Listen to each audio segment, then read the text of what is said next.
하나님의 은혜와 예수님의 평강이 충만하게 넘치는 이 주일이 되기를 간절히 소원합니다. 화면을 보면서 말씀을 열어가겠습니다.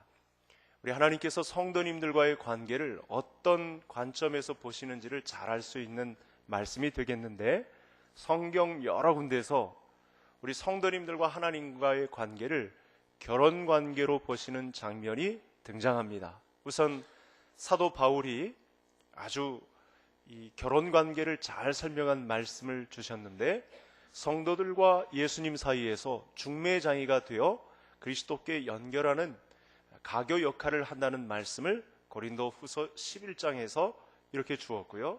또 성경 중에 부부 관계를 가장 잘 나타낸, 하나님과 성도님들 간의 이 부부 사이를 가장 잘 나타낸 본문이 호세아서입니다. 호세아서에서는 남편이 아내를 향한 일방적인 사랑에 관해서 글을 잘 써 놓았죠.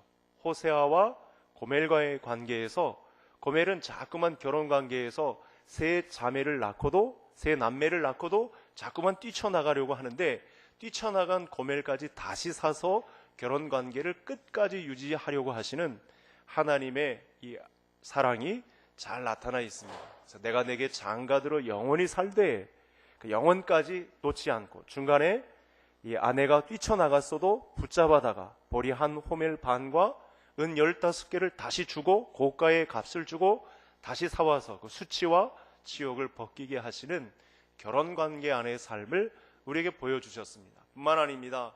예레미야 선지자도 그렇고 이사야 선지자도 그렇고 나는 내 남편이다, 이렇게까지 하나님과 우리와의 관계가 어떻게 이렇게 끈끈하게 묶여 있는지를 말씀을 통해서 가르쳐 주셨습니다.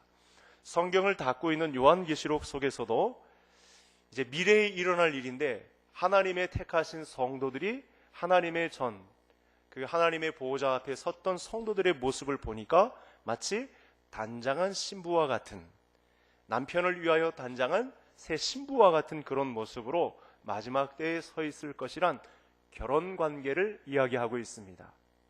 따라서 저와 모든 성도님들은 이제 본격적으로 치를 마지막 결혼 관계의 날짜를 남겨놓은 이 종말의 시대를 살아가고 있다는 성도님들의 믿음으로 무장될 수 있기를 간절히 소원합니다. 그래서 이 땅에서의 결혼은 사실 하나님 나라에서 치러질 결혼식을 예행 연습하는 것이나 다름없습니다. 그러니까 예행 연습도 잘 해야 되고, 마지막 본격적으로 치러질 이 결혼식 날을 어떻게 우리가 예비하고 있을 것인가, 이 말씀을 오늘 본문 가운데서 야고보 사도가 이야기를 하고 있다고 보시면 되겠습니다. 여러분, 그런데 이 말씀을 사실은 문자 그대로 결혼 생활을 한다, 이렇게 보시면 좀 무리가 있고, 영적으로 우리가 하나님과의 관계가 결혼 관계 안에 묶여져 있다라는 사실을 아셔야 합니다. 이 말씀을 문자 그대로 받아들인 몇 성도님들이 실제로 이 땅에서의 결혼 관계를 소홀히 하는, 부부 관계를 소홀히 하는 몇 부류의 사람들도 있습니다. 사실은 가정을 등지고 나는 그리스도와 결혼하였다, 그래가지고 이 땅에서의 결혼 관계를 소홀히 하는 분들이 있는데, 이것을 문자 신앙이라고 합니다. 이걸 문자 그대로 받아들이면 안 되고, 이 땅에서의 예행 연습도 잘 해야 되고, 하나님 나라 가서도 결혼 생활을 완벽하게 감당하는 신자가 되어야 한다는 말씀을 이렇게 주고 있는 것입니다. 자, 어떤 면에서 우리가 하나님과의 관계에서 결혼 관계와 비슷한 것일까, 이렇게 보시면 되겠습니다. 결혼 생활의 쟁점은 둘이 하나가 된다는 것이죠. 각 가정에서 따로 살다가 둘이 만나서 사랑을 하고 결혼의 결실을 맺게 되면 둘이 만났는데 하나가 되는 신비적인 연합이 이루어집니다. 이것을 마치 또 우리가 하나님의 형상을 닮은 우리들이 하나님과의 결혼 관계 속에서 하나님과 우리가 하나가 되는 신비적인 연합이 이루어진다는 사실을, 그 마지막 날을 향하여 우리가 그 잔치 자리에 가게 되는 그날을 향하여 우리가 지금 신앙생활을 하고 있다는 사실을 이렇게 말씀하고 있습니다. 아내는 자신의 필요를 남편에게서 채웁니다. 이 신비적인 연합 안에는 이와 같은 큰 힘이 있죠. 남편도 아내를 통해서 존귀와 높임을 받고 결혼 생활의 체험을 얻습니다. 그래서 아내와 남편이 있는 것 같은데 가정 안에서 하나가 이루어지는 신비적인 연합이 이루어진다는 것이죠. 그러니까 하나님의 형상을 닮은 존재들이기 때문에 하나님과의 관계 안에서도 둘이지만 하나가 되는 신비적인 은혜가 있다라는 말씀을 우리에게 주고 있는 말씀 속에서 오늘의 말씀이 등장했습니다. 이 관계에서 하나님은 우리의 남편이 되시고 신부인 우리들에게 필요한 것을 공급해 주십니다. 우리에게 존귀와 높임을 그리고 받으시기를 원하십니다. 여러분, 오늘 장로님도 기도하셨습니다만 만물이 소송하는 이 생동하는 계절에 이렇게 아름다운 빛과 공기와 온도와 이 움트는 환경을 우리에게 조성하신 것은 남편인 하나님이 아내인 우리들에게 공급하시는 것들이죠. 남편 입장에서는 또 이렇게 우리에게 필요한 것을 공급해 주시고 아내인 우리에게서 받기를 원하시는 존경과 높임이 있습니다. 그것을 통해서 신비적인 연합을 이루어 가기를 원하시는 하나님의 마음이 있다는 사실을 알아야 하겠습니다. 4절을 한번 다시 한번 같이 읽겠습니다. 가늠한 여인들아, 세상과 벗된 것이 하나님과 원수됨을 알지 못하느냐? 그런즉 누구든지 세상과 벗이 되고자 하는 자는 스스로 하나님과 원수되는 것이니라. 아멘. 여러분, 이런 신비적인 결혼 관계를 깨뜨리면 한쪽에서 굉장히 위험해집니다. 이 가정은 파탄을 경험하게 되죠. 이런 신비적인 연합의 관계를 한쪽에서 깨뜨리게 되면 앞날을 보장할 수 없는 무서운 일이 벌어지게 된다는 사실을 4절을 통해서 알 수 있습니다. 자, 요즘 우리 사회적으로 미투 운동이 활발하게 전개되고 있습니다. 우리 성도님들이 다 아실 텐데요. 뉴스의 거의 90%를 다 차지하고 있는 것 같습니다. 자, 이 과정에서 저와 성도님들에게 어떤 사람이 갑자기 나타나서 이 성범죄자야 이렇게 지적을 하면 얼마나 당황하시겠습니까? 그런데 오늘 본문 말씀 안에 2000년 전 성도들에게 야고보 사도가 하나님 앞에 서 있는 모든 성도들 앞에 이렇게 이야기를 합니다. 이 간음한 여인들아, 이렇게 말씀을 합니다. 네, 말씀이 첫 시작이 이렇게 좀 어둡습니다. 교회 왔는데 이 간음한 여인들아, 이 성범죄자들아, 이렇게 표현하면 얼마나 당황스럽겠습니까? 그런 말씀입니다. 물론 당시 교회를 구성하고 있던 많은 성도님들의 주체가 다 여성들입니다. 여성 숫자가 압도적으로 많습니다. 근데 교회 전체 성도들에게 주시는 말씀이죠. 영적으로 이 성범죄자들아, 남편이신 하나님께서 아내된 성도들에게 이 성범죄자들아, 이렇게 표현을 하고 있다고 보시면 정확하겠습니다. 이 말씀을 통해서 당시 교회에 또 많은 성도들에게 어떤 문제가 있었는지를 좀 짐작할 수가 있죠. 아, 결혼관계를 삼으셨는데 이 결혼관계에 문제가 발생했구나. 지금 파탄을 향해서 치닫고 있구나. 정상적인 결혼관계가 이루어지지 않고 있었구나 라는 사실을 알 수 있다는 사실입니다. 그래서 이 말씀을 듣는 당시 성도들이 이 간음한 여인들아 라는 말씀에서 자유로운 사람이 없었다는 것이죠. 사실은 우리가 이 미투 운동이 벌어지면서 누가 나에게 성범죄를 지적한다면 여러분, 우리가 이 부분에서 자유로울 수 있는 사람이 있을까요? 내가 행동을 하지 않았다고 해서. 그러나 예수님은 생각으로까지 짓는 범죄를 이야기하고 있기 때문에 사실은 우리에게 영적 미투 운동이 벌어진다면 우리도 자유로울 수가 없다는 사실이죠. 이 말씀은 당시 모든 성도들이 방탕하고 음란하고 성적인 범죄를 저질러서가 절대 아닙니다. 문제는 하나님과 상대해서 우리의 진정한 본 남편이신, 우리의 진정한 결혼관계 안에서 본 남편이신 하나님과의 관계를 성도들이 채우지 못했기 때문에, 이 부분을 필요를 감당하지 못했기 때문에 하나님께로부터 오늘 말씀이 선포되고 있는 것입니다. 신앙생활은 우리 남편이신 하나님을 깊이 사랑하는 것입니다. 여러분, 단순히 하나님을 인정하고 주일에 한 번 예배를 드리는 것으로 내 이 아내의 역할을 다 감당했다 이렇게 생각하시면 큰 오산입니다. 진짜 신앙은 우리 남편의 성품을 조목조목 헤아리면서 그분이 원하는 필요와 체험이 어떤 것인지, 그분의 성품이 어떤 것인지 닮아가는 것, 그분 쪽으로 아내가 기울어지는 것, 그리고 하나가 되는 것, 신비적인 연합을 이루는 것, 여기에 우리 신앙생활에 깊이가 있습니다. 잘 생각해 보십시오. 여러분, 우리 예수님만큼 멋진 남편이 어디 있을까요? 이 세상에 나를 아내 삼아주신, 나를 신부 삼아주신 우리 예수님처럼 가장 존귀하고 아름다우신 분이 누가 세상에 존재하겠습니까? 우리는 가장 멋진 남편을 두고 부부 생활을 감당하는 결혼 생활 속에 속해 있는 성도들이 되겠습니다. 그런데 지금 하나님이 불만에 가득 차 있습니다. 어쩌면 우리를 가장 당황스럽게 할 수 있는 부부관계 속에서 우리를 가장 황급하게 부를 수 있는, 정말 난처하게 할 수 있는 말씀이 오늘 본문 가운데 선포되었습니다. 이 성범죄자야, 이 결혼관계를 파탄지경에 이르게 한 자야, 남편과 아내와의 관계를 깨뜨린 자야, 이렇게 우리에게 지금 말씀을 주고 있는 것입니다. 그만큼 아내를 둔 이 하나님의 마음이 심상치 않습니다. 당시 2000년 전도 그렇고 저는 오늘날도 똑같은 심정을 품고 우리에게 오늘 말씀을 전달하고 있다고 봅니다. 그래서 이 세상에서 가장 귀한 것이 있다면 그것은 남편이신 예수님께 집중하고 그분의 성품이 무엇인지, 그분의 기질이 무엇인지 내 자아를 그분께 끊임없이 맞추고 그분이 원하시는 필요와 충족이 무엇인지를 알고 기다리는 성도들이 신앙생활을 잘하는 성도들인 줄 믿으시기를 바랍니다. 여러분, 이 세상에서 가장 귀한 보석이나 진짜 아주 진귀한 선물, 이런 것보다도 더 귀한 것은 예수님의 성품대로 내가 그 아내로 무장되는 것입니다.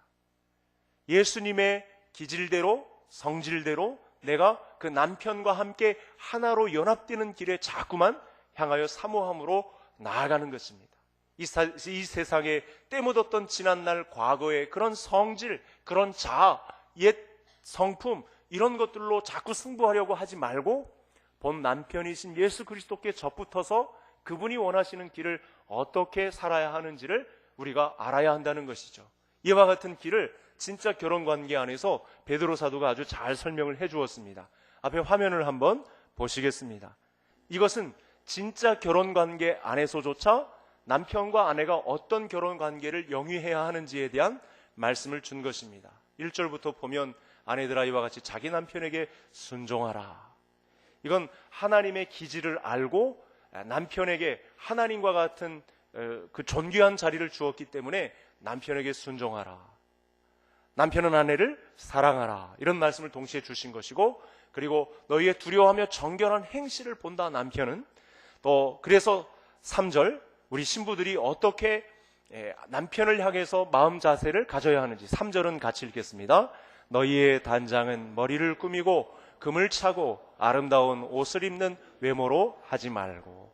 세상의 신부들은 금을 차고 몸을 가꾸고 심지어 성형을 하고 심지어 보석을 다 차서 몸매를 잘 가꾸고, 그래서 신랑에게 잘 보이는 것이 마치 남편에 대한 의무를 다하는 것으로 착각합니다. 그러나 하나님 편에서 실제로 결혼 생활을 하고 있는 우리들에게 남편이 원하는 바는 그런 거 아니고, 외모로 꾸미는 단장은 아니고 성품으로, 바로 4절에 나오죠. 오직 마음에 숨은 사람을 온유함과 안정한 심령에 썩지 아니할 것으로 하라. 이는 하나님 앞에서 값진 것이다. 오늘 말씀과 이 오늘 말씀의 해석이 될 수 있는 아주 중요한 말씀이 선포되었습니다. 결혼관계 안에서 남편의 필요가 무엇인지, 정말 아내에게 원하는 바가 무엇인지, 진정한 본 남편이신 예수님께서 우리에게 원하시는 실상이 무엇인지를 이 말씀을 통해서 알 수 있다는 것입니다. 여러분, 이거 잘 알지 못하면 우리가 하나님과의 관계 안에서도 권태기를 겪을 수 있습니다. 심상치 않을 수 있습니다. 그 결혼은 파경을 향하여 치달을 수 있습니다. 정상적인 부부라면 서로의 태도가 달라지는 것을요, 금방 눈치챕니다. 지금 아내가 어떤 생각을 하고 있는지, 지금 뭐가 불편한지 남편이 금방 압니다. 아내 입장에서도 남편이 지금 어떤 심경에 있는지, 금방 알아차립니다. 왜 그런 줄 아십니까? 사랑은 불같은 사랑이기 때문에 온기가 사라지면 금방 알아채죠. 심지어 하나님과의 관계에서 이렇다고 한다면 하나님이 우리의 실상을 얼마나 잘 알겠습니까? 여러분, 제가 예를 들어 보겠습니다. 이와 같은 실상이 왜 벌어지는지, 이 파경에 치달을 만한, 우리들에게서 일어날 만한 일들이 무엇인지 제가 예를 들어 보겠습니다. 저의 예를 들어 보겠습니다. 제가 우리 아내와 정상적인 결혼 관계를 맺고 있는데 어떤 불쌍한 여인이 있다고 해서 밤늦도록 그 여인을 구제하고 도와주기 위해서 신경을 쓰고 많은 시간과 에너지를 쏟는 일에 집중한다면 사실은 아내가 굉장히 불편해할 것입니다. 이 일이 한두 번도 아니고 계속해서 아주 집중적으로 이루어진다면 문제가 될 것입니다. 우리 성도님들 안에서도 본 아내를 남겨놓고 다른 여자에게 신경 쓰고 집중하는 일을, 에너지를 많이 집중하는 일을 벌이게 된다면 이 결혼은 파경으로 치닫게 되어 있습니다. 똑같은 일입니다. 우리가 하나님을 가까이 할 때 그 열심과 세상에 대하여 갖는 열심이 사실은 같아서는 안 됩니다. 여러분, 이런 거 있습니다.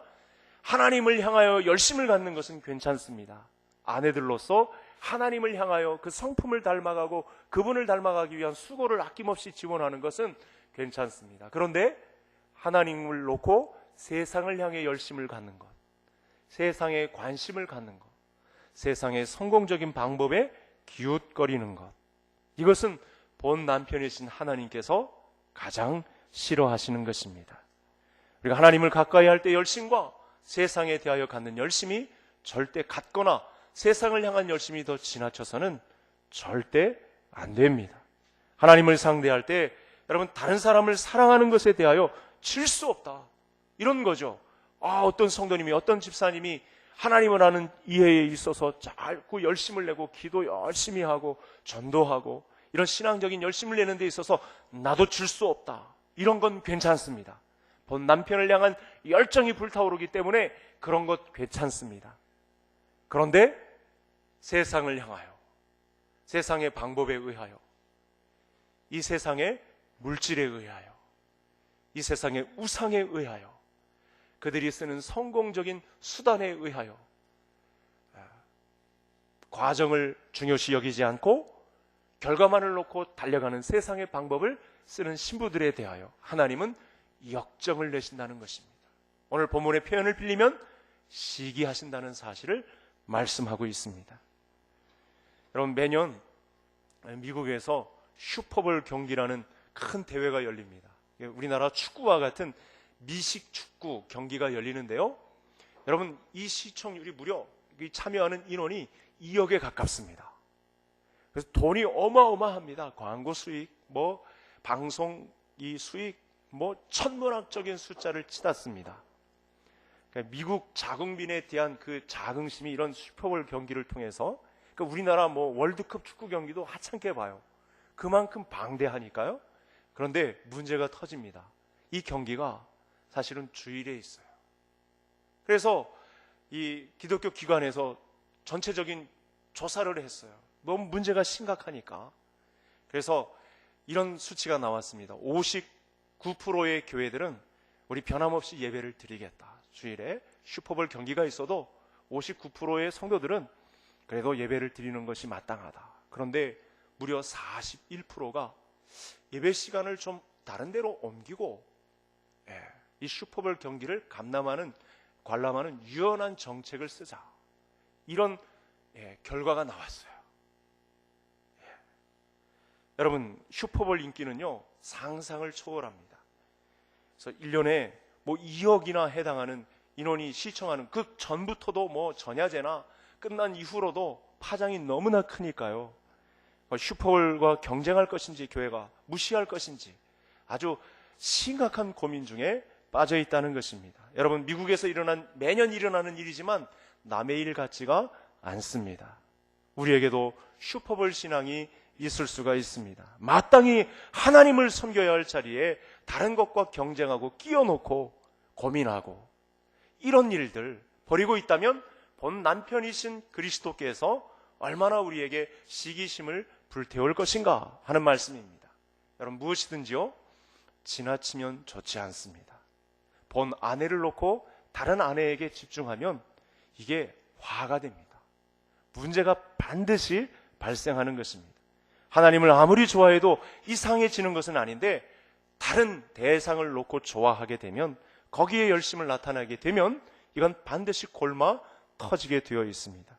성경을 믿는 신자들이 하나님을 멀리하고 세상과 짝하는 것에 대해서 어떤 결과가 따를지 그건 앞날을 보장할 수가 없는 것이죠. 그래서 그와 같은 말씀을, 특별히 로마서와 같은 말씀에는 이와 같은 실상을 파헤친 내용이 있는데 오늘 본문에도 살짝 이 내용을 비춰줬습니다. 5절 말씀 우리 다 같이 함께 읽겠습니다. 간음한 여인들아 5절 다시 읽겠습니다. 너희는 하나님이 우리 속에 거하게 하신 성령이 시기하기까지 사모한다 하신 말씀을 헛된 줄로 생각하느냐. 자, 믿음을 가진 신자들 속에는 성령님이 함께 하십니다. 하나님께로부터 예수 그리스도가 나오고 예수 그리스도께로부터 성령이 나와서, 무려 예수님은 어떤 믿음을 우리에게 주셨냐면 성령님이 우리 안에 자리를 펴고 거하실 수 있도록, 예수님의 십자가와 부활이 이룬 기적이 바로 이것입니다. 우리의 남편 되신 예수님이 이 완벽을 기하려고 성령을 보내주셔서 우리 안에, 우리 마음 안에 좌정하시게 하셨어요. 그런데 우리가 본 남편이신 그리스도를 따르지 않고 세상을 향하여 달려가게 되면 성령께서 시기하기까지 사모한다라는 말씀을 주신 것입니다. 여기서 시기한다는 말씀은 결코 우리를 포기하지 않는다는 말씀으로 해석하여도 됩니다. 자, 무슨 말씀일까요? 우리가 잠시 하나님의 곁을 떠나서 세상을 향하여 눈을 돌립니다. 마치 기회를 잃을 것 같지만 오늘 말씀이 선포되죠. 시기하기까지 성령이 사모한다. 이것은 우리에게 기회를 허락하시는 것이나 다름없습니다. 저는 이렇게 확신합니다. 절대 결코 성도님들을 포기하지 않고 끝까지 성도님들을 붙잡아 주시는 줄로 믿습니다. 그래서 늦었더라도 떠났더라도 세상을 향해서 관심을 갖고 있는 생활이 반복되더라도 오늘 말씀을 듣고 돌아오면 괜찮습니다. 제 위치인 아내의 자리를 찾으면 됩니다. 결혼관계 안에서의 아내의 자리를 정확하게 디딛고 서면 됩니다. 그분의 성품을 담기 위하여, 그분의 온유함과 온전한 심령을 우리 안에 이루기 위하여 믿음 생활을 온전히 감당하고 서 있으면 되는 것입니다. 왜 성령이 시기하기까지 사모하는 일이 벌어질까요? 아내의 자리를 벗어나게 되면 육체의 욕망을 이루게 되어 있습니다. 그런데 안에서는 성령의 욕망이 기다리고 있습니다. 시기하기까지 사모한다는 말씀은 육체의 욕망과 성령의 욕망이 서로 싸우기 때문에, 여러분 사실은 정상적인 아내들이라면, 하나님과 결혼관계에 있는 정상적인 부부들이라면 이런 것이 있습니다. 세상을 향하여 나가게 되다 보면, 혹시 남편들이 다른 아내를 향하여 눈을 돌리다 보면 어느 순간 본 아내를 보고 그 다른 여자를 보는 것이 역겨워집니다. 자기 자신에 대하여 자책을 하게 됩니다. 자기 안에서 시비가 일어납니다. 네가 사람이냐. 이런 시기, 이런 질투가 유발하게 된다는 거죠.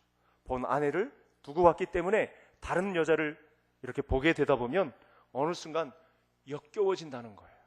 이게 바로 성령이 시기하기까지 사모한다는 말씀을 우리에게 이렇게 주고 계신 것입니다. 여러분, 믿지 않는 사람들은 이런 감정을 하나도 알지 못합니다. 그래서 마치 저도 경험을 했는데, 여러분 많은 남자들이 모인 곳에 다른 여자들과 관계를 가진 것에 대해서 자랑하는 일들이 막 펼쳐집니다. 자랑하듯이. 이게 이제 골마 터지고 터져서 오늘날과 같은 미투 운동 같은 것이 벌어지는 것인데요. 믿는 사람들은 내 안에 일어난 갈등 때문에 아무것도 되는 것이 없습니다. 본 결혼관계를 버리고 다른 이상한 일을 벌이게 되면 결국 세상에선 우리가 원하는 대로 되지 않습니다. 하는 일마다 잘 되지 않습니다. 결국 갈등의 끝을 보게 되는 날이 오게 되고야 마는 것입니다. 그래서 이런 갈등을 유발하는 시기를 유발하는 것을 잘 아는 성도들은 아예 세상을 바라보지 않고, 세상을 흠모하지 않고, 세상의 방법에, 성공적인 방법에 기웃거리지 않는 본 남편이신 정결하신 주 예수 그리스도만을 사모할 수 있는 우리 교회 성도님들 되시기를 간절히 소원합니다. 세상에 지나친 것에 관심을 갖게 되면 반드시 문제가 터지게 되어 있습니다. 그렇지 않아도 오늘 말씀을 통해서 발견해야 될 귀한 진리가 있습니다. 그렇게 세상을 향하여 달려가도 우리에게는 본 남편이신 그리스도께서 성령을 심어주셔서 시기하기까지 사모하는 기회를 우리에게 허락하신다는 사실입니다. 그래서 늦었더라도 정상적인 결혼관계 안으로 들어오는 것이 중요합니다. 늦었더라도 깨닫고 다시 들어오면 그 집 안에서 누리는 즐거움과 기쁨이 우리들에게 예수님께로부터 펼쳐진다는 사실을 알아야 하겠습니다. 말씀을 마치겠습니다. 세상과 짝하는 그런 시간 낭비하지 말고 너무나 큰 에너지를 그런 쪽에 낭비하지 말고 우리의 본 남편이신 그리스도께 정결한 결혼관계를 잘 이루어서 하나님의 집에서 누릴 수 있는 즐거움과 기쁨이 우리 모든 성도님들의 신앙생활에 펼쳐지게 되기를 주의 이름으로 축복합니다.